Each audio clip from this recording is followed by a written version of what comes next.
조던 운동화가 한때 열풍이었죠. 그죠? 그 심지어 길가에 나가면 조던 뭐 범고래 모델, 지하철에 한 컷 있었잖아요. 그죠? 거의 10명 되는 사람이 다 그놈의 범고래 모델을 가지고 있었던. 그때 그 사람들은 왜 그걸 샀을까요? 다시 그 사람들은 그냥 유행에 그냥 추종하는 덜 떨어진 인간들이 아니에요. 다시 사랑의 눈빛으로 보자고요. 적적한, 이제 부자도 못 되고 메디컬 갈 수도 없고 스카이 가도 인생 안 박히는 이 적적한 시대에 가슴을 충만하게 만들 거라고 생각됐던 아이템이 눈에 발견된 거죠. 나이키 조던 운동화. 저걸 내가 획득하면, 그리고 그 획득하는 과정에서 뭐 드로우를 하고, 그죠? 심지어 막 그 가격이 올라가는 리셀러들 한테 사고 오픈런으로 하면서 뭔가 나는 지금 인생을 낭비하지 않고 살고 있어. 근데 뭐가 문제라고요? 나이키 조던 운동화의 본질까지 경험한 사람이 극소수인 거죠. 그래서 지금 떨어진 거죠. 시큰둥해진 거죠. 그죠? 남이 다 신어서 이제 쪽팔려서요. 그 얘기도 제가 좀 이따 드리겠습니다. 그죠? 남의 시선, 이 얘기도 좀 이따 다른 질문으로 드리겠지만, 그걸 떠나서 그럼에도 불구하고 아직도 조던 운동화 좋아하는 사람이 있어요. 그 사람은 남의 시선이 중요했던 게 아니야.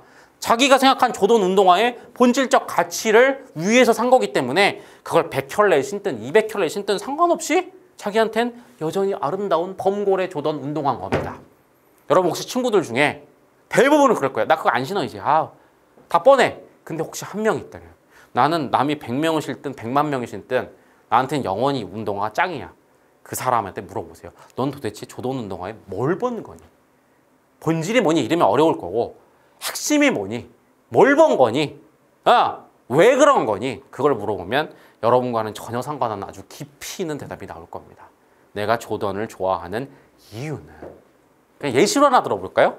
제가 이런 운동화 열풍이 불기 전에 한 40대 정도 아저씨인데, 과거부터 그래요. 나이키 조던 운동화를 수집하는 아저씨가 있었어요. 그때 제가 물어봤어요. 왜? 그러니까 지금은 너무 그런 사람들이 좀 있었지만 예전에는 신지도 않고 막 전시해 놓고. 근데 놀라운 대답이 뭔지 아세요? 이거 사놓으면 나중에 오른다? 그런 경제적 가치를 얘기한 게 아니고요. 그분도 말을 못 하시더라고요, 처음에는. 제가 계속 파고들었어요. 그랬더니 그분이 한 얘기를 제가 전달해 드릴게요. 자기가 어렸을 때 되게 가난했었대요. 그때 나이키 조던 운동화가 유행이었대요. 친구들 중에 조금 중산층 이상은 막 사고 그랬는데 자기는 못 샀대요. 그리고 자기는 정말로 농구를 사랑했고, 그때 마이클 조던이 현실로 뛰는 거를 봤대요. 그때는 지금처럼 이렇게 막 인터넷이 잘 돼 있던 시절이 아니라 농구를 보기도 힘들었는데 우연히 어떻게 해서 그 영상을 봤는데, 농구를 좋아하던 자기 마음속에 조던은 최고였고, 거기에 가난해서 정말 좋아하는 걸 못 산다라는 어떤 자기의 그 가난에 대한 결핍, 이게 합쳐지면서, 그러면서 저한테 이렇게 얘기했어요. 나한테 조던은 나의 어떤 이상향을 실천 못했던 과거에 대한, 과거 나에 대한 선물인 거다. 너무나 가슴 뭉클했지만, 전율했지만 받지 못했던 나에게, 그 꼬맹이 나에게 선물을 주는 느낌이다. 이 본질은 사람마다 다를 거예요. 그분한테는 이게 운동화가 아니었던 거예요. 그분한테는 이게 자기의 어떤 취향의 극치였고, 그죠? 그걸 못 가진 거에 대한, 그 어렸을 때 10대에 느꼈던 결핍에 대한 보상이었던 거죠. 자, 일단 어때요? 이걸 동의하든 안 하든 이 정도 깊이가 있어야 되는 거죠.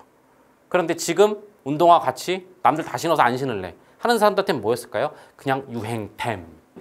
왠지 신으면 핫해 보이고 힙해 보이는 유행템. 다시 말하잖아요. 유행, 인기, 사람들이 우화, 이건 절대로 가슴을 충만하게 못한다고요. 방금 그 아저씨는 운동화 하나 살 때마다 가슴이 충만했어요. 그분은 범고래를 100만 명이 신든 말든 자기한테는, 그죠?